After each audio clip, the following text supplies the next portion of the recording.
So we have to be very careful. We must always think.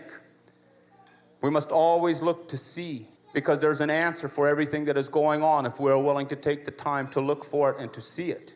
We are power. We are energy. We are spirit. We are the people. We want to be free. We want our liberation.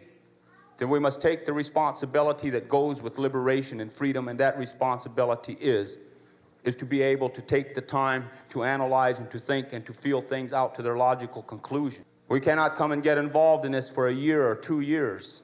We must pick our way of life and we must live to it. And no matter how hard anybody here thinks that it is, you think about all of our relatives that are locked up in prison cells. Think about how hard it is for them. But they're strong enough to endure. Well, we're out here. We should be strong enough to endure also. Think about all the women and children and men, the people that have had to endure centuries and centuries of oppression. Strong enough to endure. We must do that. We must find a way to communicate with each other. We must find a way to have a more open human compassion.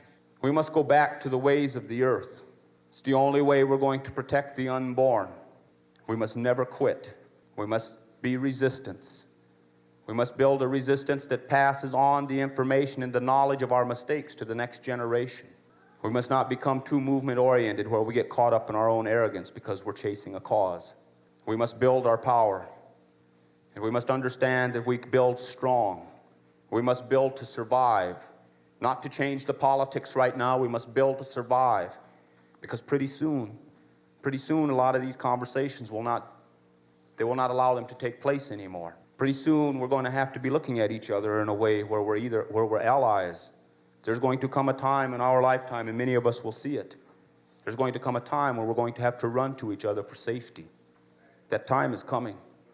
And anyone who refuses to believe it, anyone who still believes the American lie, that it can't happen here, then you have our sympathy. And we do not mean to offend you. Stay with us as long as you can, and when you see it start to happen, then you make your decision. Because Reagan's not your enemy. Reagan's just, he's an actor.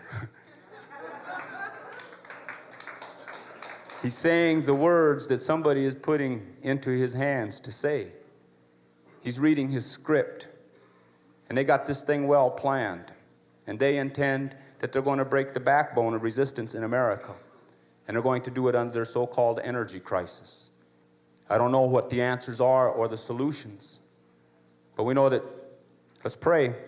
Every day we could pray. We could pray to the earth, and we could pray to the ways that we believe. And pray for some kind of understanding. And take a little bit of time to get to know ourselves and be comfortable with ourselves. Take a little time, see, because the enemy has come into us. The enemy is inside of us. The enemy exploits our ego, exploits our needs and our wants. You know, there are things in this world that we need to have to survive. And there are things in this world that we want because we want them. We are going to have to relearn the difference. We're going to have to learn to take what we need, even if it means giving up some of the excess that we want. And we cannot give too much to a way of life. I thank you for your time.